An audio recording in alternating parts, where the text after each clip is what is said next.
Again. Ready. Hey everybody, it's Mike and Dave here again, and we're just continuing to shoot the breeze because we can. Yes. And we're at home, and we've been sort of playing with the concept of principles, and by no means have we come to an end, because there's just so many principles that we can and should be applying to ourselves.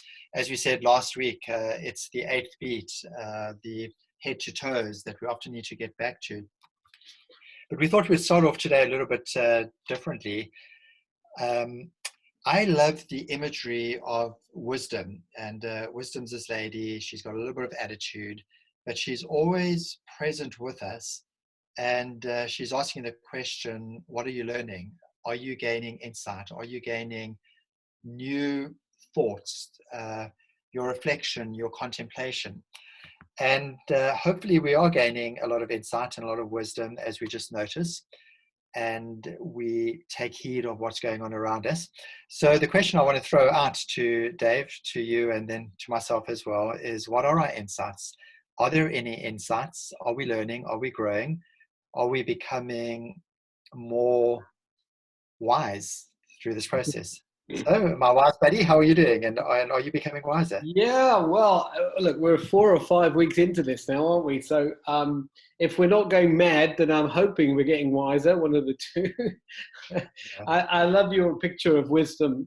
I think wisdom it's about observing first, observing what is changed and how I feel about what has changed, and then asking why, and what are the constant things that I want to take from this experience and then make most part of my everyday life.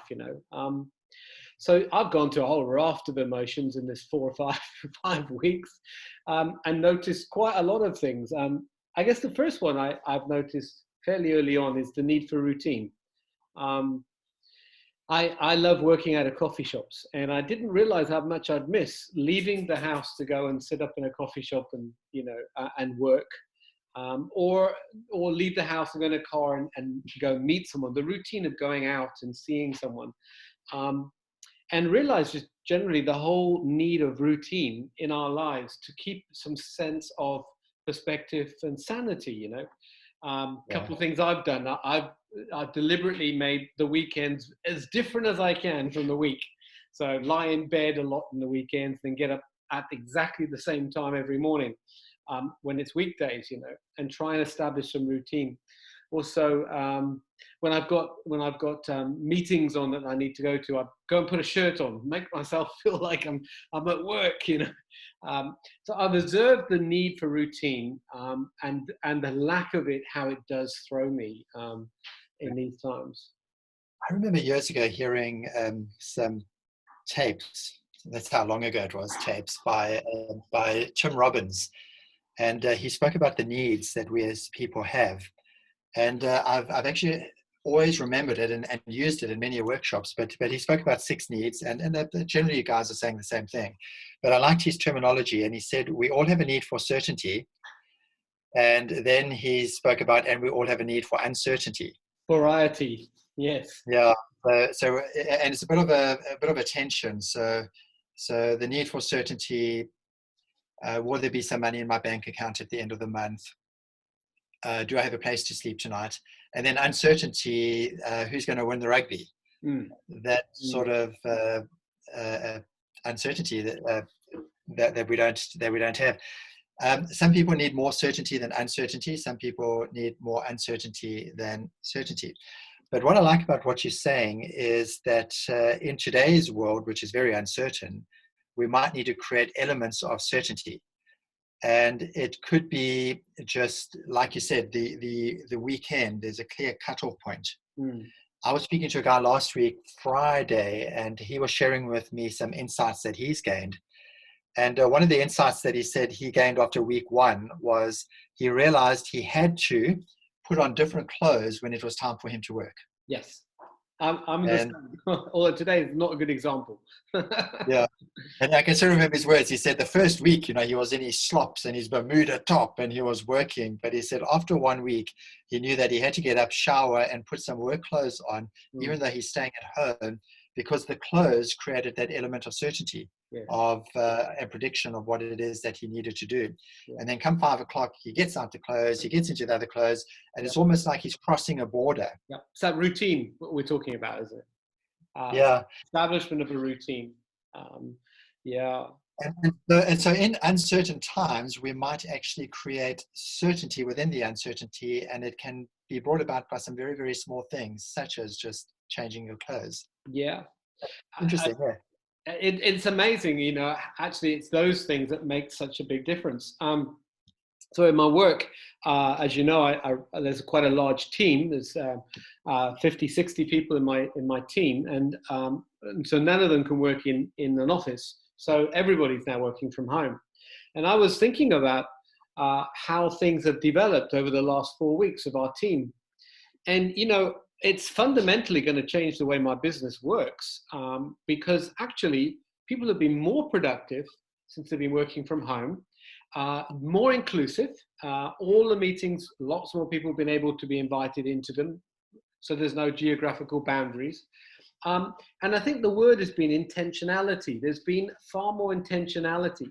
And I think one of my observations of this time is how much more intentional we've become. We've had to say, I need to make a video call. I need to talk to that person. I've got to make a call to my family or to whomever. And I think that's something that I want to take on, you know, beyond COVID.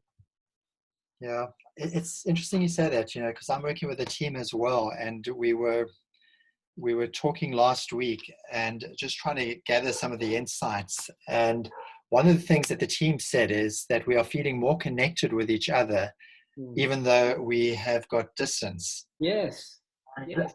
I don't think I've quite been able to put my finger on it as to why would people be more connected when they're not seeing each other. But is it possible that even a change of medium has changed the level of the conversation? I agree. I think maybe we've been forced to use different senses. Yeah. Right. You have to be a lot more intentional, right, when you're doing this, because you haven't got all the body language and stuff. So you have to be, but also I think some of the things that help us feel connected is, firstly, we're fighting a common enemy now. We're all, I was going to say all in the same boat, but as you've just said, this beautiful quote you said, I'm going to rip you off now, is we're not in the same boat, we're in the same storms, but we have different boats. Yeah. Some boats are nicer than others, I think you said. Very well put. But I think the fact is we are all dealing with a common enemy right now. We are, for the first time ever, everyone around the world's in the same boat, the same place. I think that makes a place of connectivity. So intimacy is intent, it's communication, and it's feeling connected, isn't it? A commonality. And I think those components are adding to this. Yeah, I hear you, because, you know, when we come together, you know, it's a natural thing of, like you said, we're in this together and we actually share stories with each other. And how are you doing? And we're probably listening, maybe at a level that we haven't been listening for a while. And it could be creating a connection, having different conversations. And I do want to comment on that, on what you just said, though, because it's on my quote. I read it this morning, and this particular person, whoever wrote it, says she keeps hearing people say everybody's in this together, and we're right. We're all experiencing COVID together. But she says we've got to change the language. We're all in the same storm. We're all in the same boat. And I think that's really, really wonderful insight that we need to get about, because the storm is revealing that a lot of people's boats are a lot more solid than many other people's boats. Yes. And it's just once again exposing the inequality and the privilege that some people have and maybe others don't have. And I think that's something that hopefully that's an insight that we will get out of this current season of disruption. Not that we didn't have it before, but I think it just puts a magnifying glass on it. It's so true. The boat goes beyond, you know, whether you're in a nice house, a big house, a small house, you have a garden, don't have a garden. I think the boat analogy goes further to, this has shown up those that have an underlying sense of I'm going to use the word faith in that belief in mankind in themselves. Their boat has a lot of strength to it, you know. And some people find that the storms come and they're actually quite resilient. They've actually been able to manage, and others have just not managed at all. You know, and I think it's important that we observe where are the moments or places of weakness in our boat. Let's use it there. Where have we found that we suddenly afraid in an area that we didn't think we were afraid in, strong in an area we didn't think we'd be strong in, you know. So I like that analogy. Yeah, we're all in the same storm, but we all have different boats. Very good.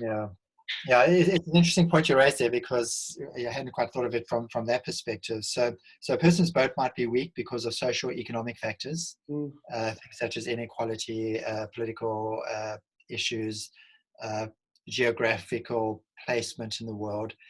And then our boats might be stronger or weaker based on our own levels of preparation. Yes. Resilience is a big word for us in Cafe Life, and we're creating these resilience cards and spending a lot of time doing it at the moment. But the one thing about resilience is I can't say to you, and we might have even mentioned this before, but I can't say to you, Dave, tomorrow I want you to run a marathon. You won't be able to do it because you have to build the muscle to be able to run a marathon. Yes. And the same with resilience. Resilience is a muscle that we're building so that in the time of disruption, hopefully we've got the muscle. The challenge for many of us is we're now trying to build resilience when we're already in the storm. Yes. And so it's definitely an area that we need to focus on.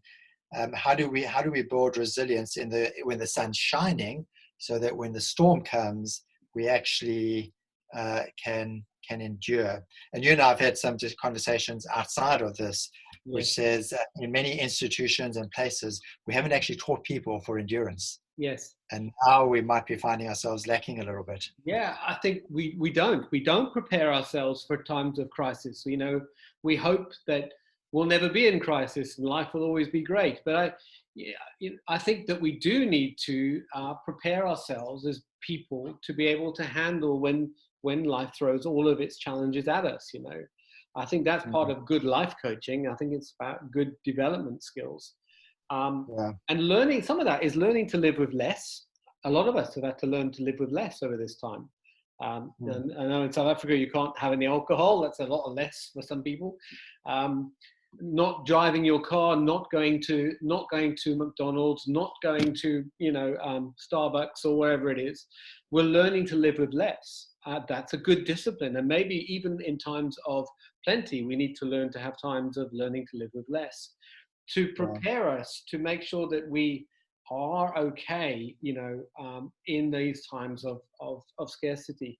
Look, these are going to happen again for us. This is not going to be the only time in our lives, and we're challenged.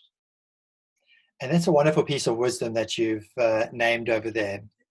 If we could all leave the time of disruption knowing what we no longer need because it's just waste in our home.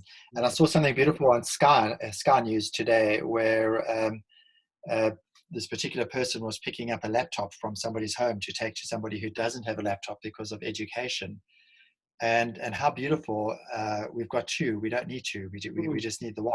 Yes. And I think if we move, you know my feelings about minimalism and just having less, and if we learn some of those lessons, then hopefully we're stronger as a society coming out of it.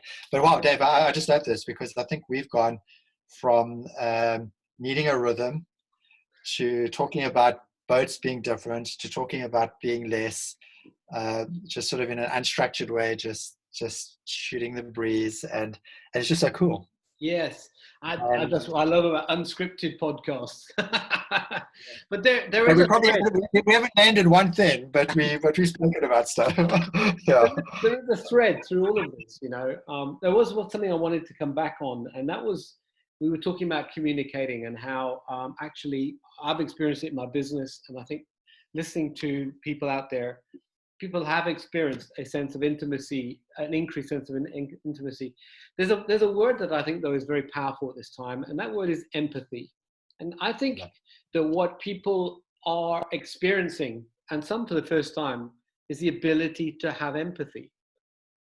Because we're in a common problem, it is a lot easier to empathize.